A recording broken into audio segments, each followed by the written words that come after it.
Disclaimer: lore exists to help inspire creativity and story.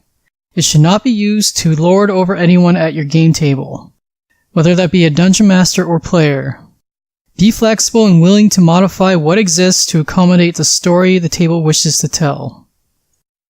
In the Forgotten Realms, there exists a variety of pantheons the various races and cultures venerate. In this podcast, I hope I can provide an overview of the different pantheons and provide a better understanding for players and dungeon masters alike. I am Benjamin Dignan, aka DM Diggy, and welcome to Religion in the Realms.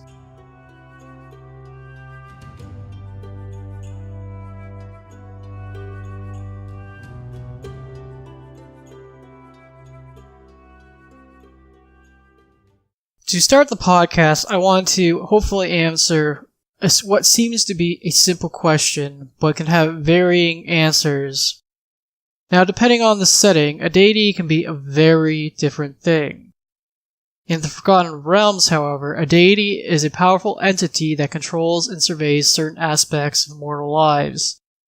These different aspects altogether are known as a deity's portfolio. Now, in past editions of Dungeons & Dragons, there was a ranking structure for the different deities of the Forgotten Realms. In 3rd edition, for example, there was 5 levels of deities that existed. Now, as per the 3rd edition rule set, the rank of a given deity would be based upon the number of worshippers they had. At the bottom of the ranking structure of deities in the Forgotten Realms are both hero deities and quasi-deities. Now, quasi-deities are those deities that have both a deific and mortal parentage. That being, they have a parent who is a mortal and another parent who is a deity. As a result, they have an immortal lifespan, but they can still be killed and slain outright. That topic of death for deities we will discuss later. But they have few worshippers, if any, and cannot grant divine powers to any of their followers. Hero deities occupy the same kind of power structure as quasi-deities. They are typically mortals who have been raised up to a state of immortality by a patron deity. Much like quasi-deities, hero deities may have followers, but they are unable to grant divine powers to their followers. Above hero deities and quasi-deities are demigods. Demigods have a few hundred to a few thousand worshippers and can grant divine powers to their worshippers. Therefore, they can have clerics. They have some control over a given portfolio and control a small realm, usually out in the outer planes.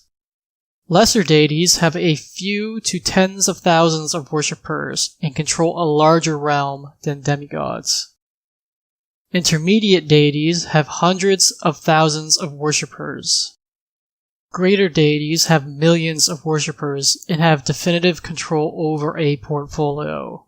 They are the most powerful deities in the different pantheons of the Forgotten Realms.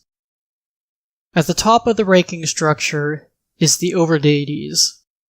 They remain unknown to most mortals and have little to no worshippers at all. Overdeities govern all the pantheons of a given reality and establish who may be in fact a deity. The singular overdeity for the Forgotten Realms is Ao. Much like the peoples of Faerûn, the deities of the Forgotten Realms have varying dispositions and personalities. They fall into their own respective alignments. Some deities have come from other planes and worlds to establish a permanent standing in the pantheons of the Forgotten Realms. Likewise, some Forgotten Realms deities have found standing in other planes. It is said that killing a deity's aspect in one world will not kill a deity's aspect in another.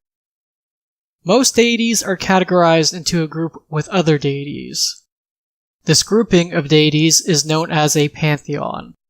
The pantheons of the Forgotten Realms are based on worship usually by race or by geographic location.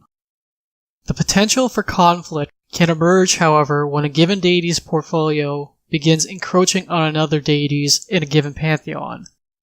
If this challenging deity is seen as a threat, the established deity's followers might engage in open warfare in an attempt to push the challenger out. Other more peaceful means may be to engage in friendly competitions between the two followings to establish superiority and bragging rights between the two deities and their followers. Deities can share the same portfolios so long as they exist in different pantheons, or if a demigod who shares the same portfolio remains below a greater deity in power in the same pantheon.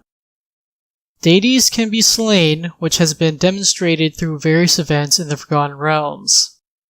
Other deities withdraw or go into a dormant state. At this point, those worshippers with divine powers might not be able to cast their spells or give their blessings. Often, a dead or dormant deity is not gone for long in the pantheons of the Forgotten Realms. Several deities who were formerly gone from Faerûn have returned over the years. Most recently, many returned after the events of the Second Sundering. Cults of dead deities are not unheard of. Some dormant power may grant cult members divine abilities, but some dead deities are incapable of providing power at all. On the continent of Faerûn, the Faerûnian Pantheon and the other racial pantheons are worshipped throughout the different regions, but in some realms exist exceptions. One such exception is Malholrand, where they worship their own specific pantheon that receives little to no worship elsewhere. During everyday life in the realms, your typical person will call upon different gods to help them in varying situations. Some vocations have their own patron deities that differ from pantheon to pantheon. For most, they find an individual deity who resonates with them and carries simple charms or pins of that deity. If an individual does not establish a patron deity for themselves during their life, their souls are left to fill the wall of the faithless in Kelemvor's realm. Or the souls are abandoned to the whims of the demons of the abyss or to the devils of the 9 hells. The worshipper-deity relationship is based upon reciprocity. A worshipper gives praise and offerings and expects that a deity will bless them or look out for them. Prayer and offerings are given in the most private of personal shrines or in the grandest of celebrations. It is not uncommon for people to provide offerings and prayers to evil deities in an attempt to appease them, to turn the evil god's attention away from them and their loved ones. Some folks personify their deities, attributing personality quirks to them and depicting them as humanoids in works of art. Others believe that deities exist beyond the capacity of mortal comprehension. Depending on the region, city, etc., the worship of a given deity may be outright forbidden and banned. Fines or other worse punishments may be given out to those who are found to be engaging in such worship. The structure of a religion set up in worship to a deity tends to differ upon the alignment of the deity.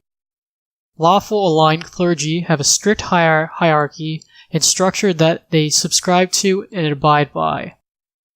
Chaotic aligned clergy are open and aloof in their structure, showing differing practices in worship from region to region. Infighting is a rare occurrence, but differing opinions on how best to worship a given deity can grow from minor debates to divisive wars that tear apart worshippers who split off into opposing sects. Overlooking all the pantheons of the Forgotten Realms is Ao, who is known as the Overgod. Ao is only known by knowledgeable sages because he chooses to remain out of the power struggles of both mortals and deities. Mortals first learned of his existence during the period in the Forgotten Realms known as the Time of Troubles. Ao oversees who has risen to godhood in the Forgotten Realms and may grant deities from other worlds permission to inhabit a place in the various pantheons of the Forgotten Realms. Just as he can raise someone up from being a mortal to godhood, Ao can subsequently demote deities in their power or outright destroy them. Ao takes a supervisory role over the deities. He will not intervene if the various deities look over their given portfolios without extending out into others, in an attempt to grab power selfishly. During the events of the Spell Plague and times of trouble, avatars of the various deities walked openly and directly influenced the lives of mortals in the Forgotten Realms. Ao's control over the Pantheons was in flux. He was angered by the recent actions of certain deities and destroyed the Tablets of Fate. A large number of deities disappeared, were killed, or were destroyed during this era. The Tablets of Fate are simple 2 feet tall clay tablets. Upon them, Ao chisels out the names of the existing deities of the Forgotten Realms along with their associated portfolios. The tablets lay out the pantheons in the realms and govern the power dynamics of the deities. Eventually, Ao felt the deities had suffered enough and their punishment was complete. The Second Sundering started when Ao reformed the Tablets of Fate once more. During the decade of the 1480s Dale Reckoning, there were many calamities and wars. The deities, unsure of the fallout from the reforming of the Tablets of Fate, granted a significant amount of power to particular individuals they called their chosen.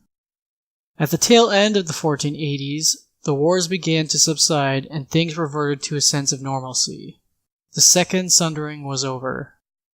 Following the events of the Second Sundering, deities have adopted a more passive stance, showing their influence through subtle gestures and signs. Missing, dead, and dormant deities suddenly re-emerge to take over their old portfolios and positions in certain pantheons. From here, we will now take a look at the different pantheons on the continent of Faerûn.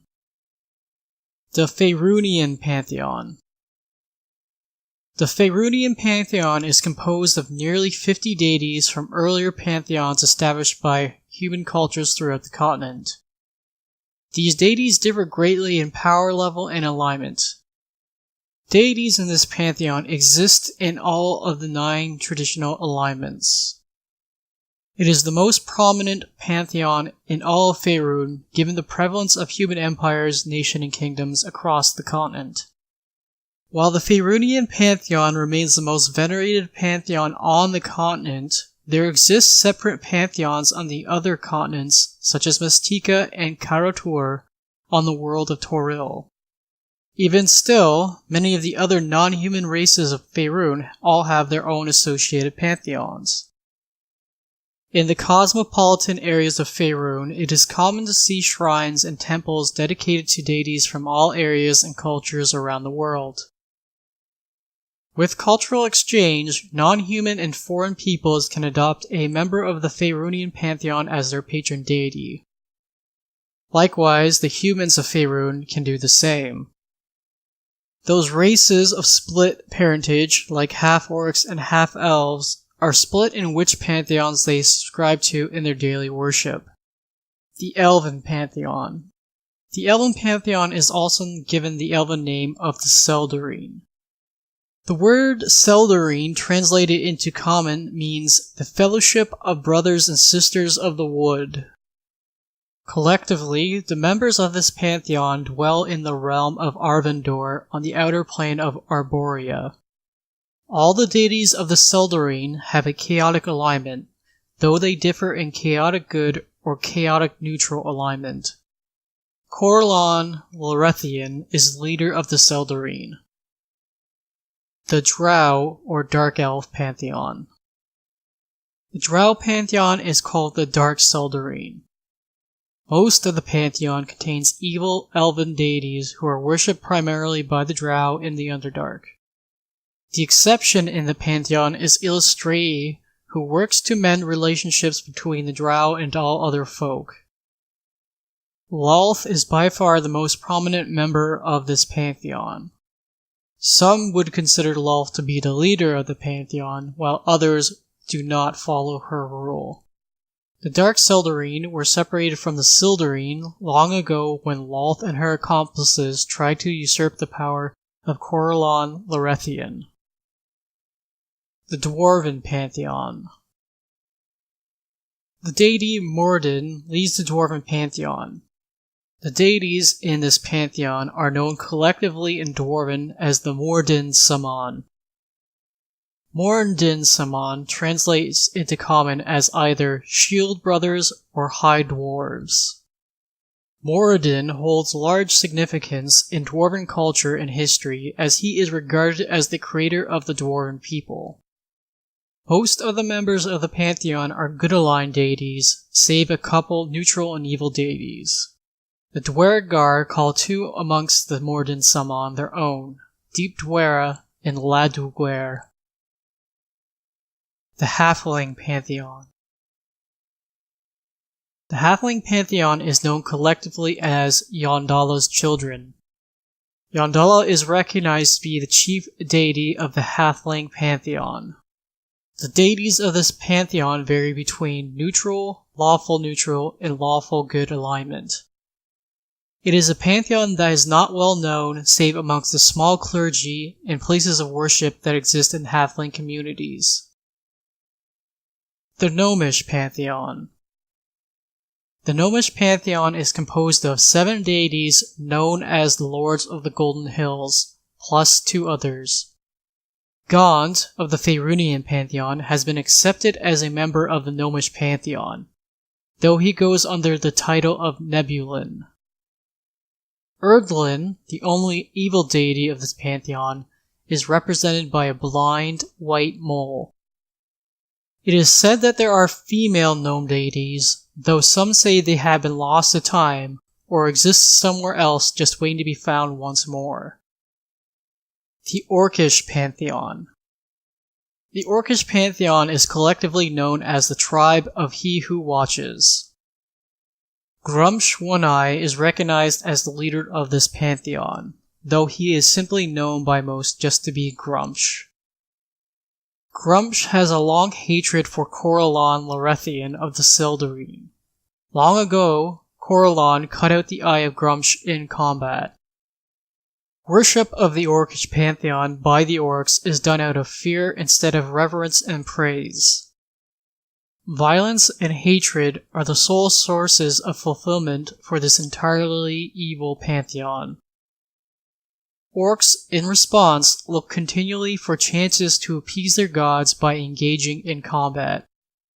A large amount of superstition is found in orc culture, and orc shamans constantly try and interpret what they see to be omens from their gods in their daily lives. The Giant Pantheon. Pantheon of the Giants is made up of the 6 sons of Anam, the Allfather, their mother, and 2 other female deities separate from this family. After the kingdom of the giants, known as Astoria, fell long ago to dragons, Anam abandoned both his children and the giants. In turn, the giants turned to the other deities in the pantheon for guidance, abandoning Anam just as he abandoned them. Each of the sons of Anam stand as a patron deity to the 6 most powerful giant kin that exist in the Ordning. The Goblinoid Pantheon. Long ago, Magubliet struck down the power structures that divinely ruled over the 3 separate pantheons of the goblins, bugbears, and hobgoblins. Magubliet now exists at the head of the Goblinoid Pantheon, with a few subservient deities beneath him. Each of the goblins, bugbears, and hobgoblins have a couple deities specific to their race. Though Magubliet is expected to receive the most praise and offerings at all times. The Yuan-Ti Pantheon. Yuan-Ti Pantheon is composed of true deities, primordial beings that are strong as deities, and strange beings that some question the true origin of. 3 members of the pantheon are prominent in the worship of the Yuan-Ti. They are Dandar, Mershuluk, and Seth. Beneath these 3 exist more than a dozen lesser gods who vary in their roles. The Draconic Pantheon. 2 of the better-known draconic deities of the Forgotten Realms are Tiamat and Bahamut, and they are just 2 of 16 deities that make up the Draconic Pantheon. Tiamat is the chief deity of the chromatic dragons of Faerûn, while Bahamut exists as the chief deity of metallic dragons. This pantheon counts dragons among their worshippers, though half-dragons, kobolds, troglodytes, dragonborn, and other humanoid races worship members of this pantheon in their own ways. The Mulhorandi Pantheon. The Mulhorandi Pantheon exists outside of the Faerûnian Pantheon, which is worshipped by the vast majority of human Faerûnians. The common folk of the Mulhorandi refer to their deities as god-kings or pharaohs. After the Second Sundering, the Mulhorandi deities returned to lead the Mulhorandi in open rebellion against their Imaskari overlords. These deities are classified as demigods, and they exist on the prime material, ruling over their people. For now, a truce exists between the varying deities with differing alignments, with the common goal shared to return the Mulhorandi to prominence once again. The Mulhorandi pantheon borrows heavily from the polytheistic religion of ancient Egypt, to the point of sharing exact names and characteristics with some ancient Egyptian deities. Miscellaneous other deities. Kobolds hold one deity in worship, Kurtulmak.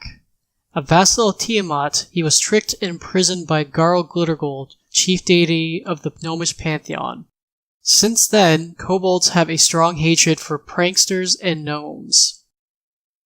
Mind flayers, or illithids, do not venerate deities exactly, but rather two states/ideals.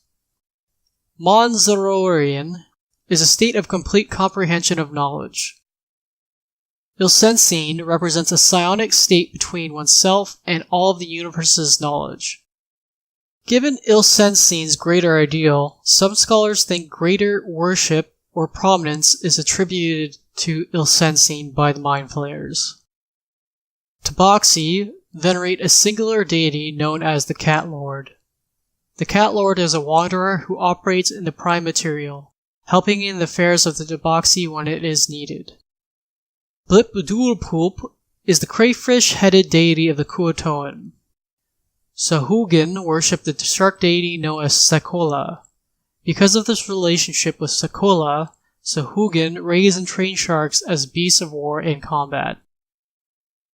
I hope this quick overview has shown just how much diversity exists amongst the various pantheons of the Forgotten Realms. In upcoming weeks, we will take individual deities and explore their clergy, faith, and characteristics. Thank you for listening to Religion in the Realms. If you're interested in keeping up with the release of future episodes, you can subscribe to the podcast on iTunes and follow the podcast Twitter account at Realms Religion. If you wish to get in touch with me, my personal Twitter is at Shiv's Embrace. That is SHIVSEMBRACE. Next episode, our first subject will be Illustrae, the singular good-aligned deity of the Dark Seldarine who works to restore the reputation of the Drow. May Timora look kindly upon your dice rolls, Helm protect you, and Lathander light your path.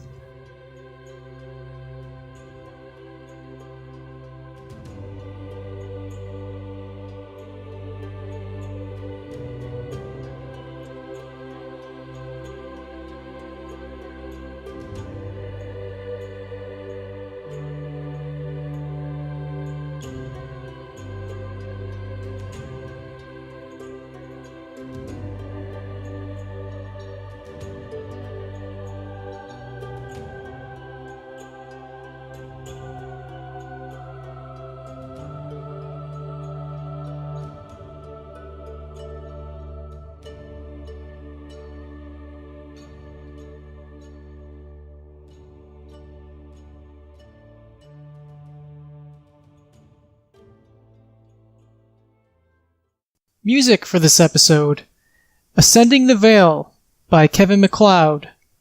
Licensed under Creative Commons by Attribution 3.0.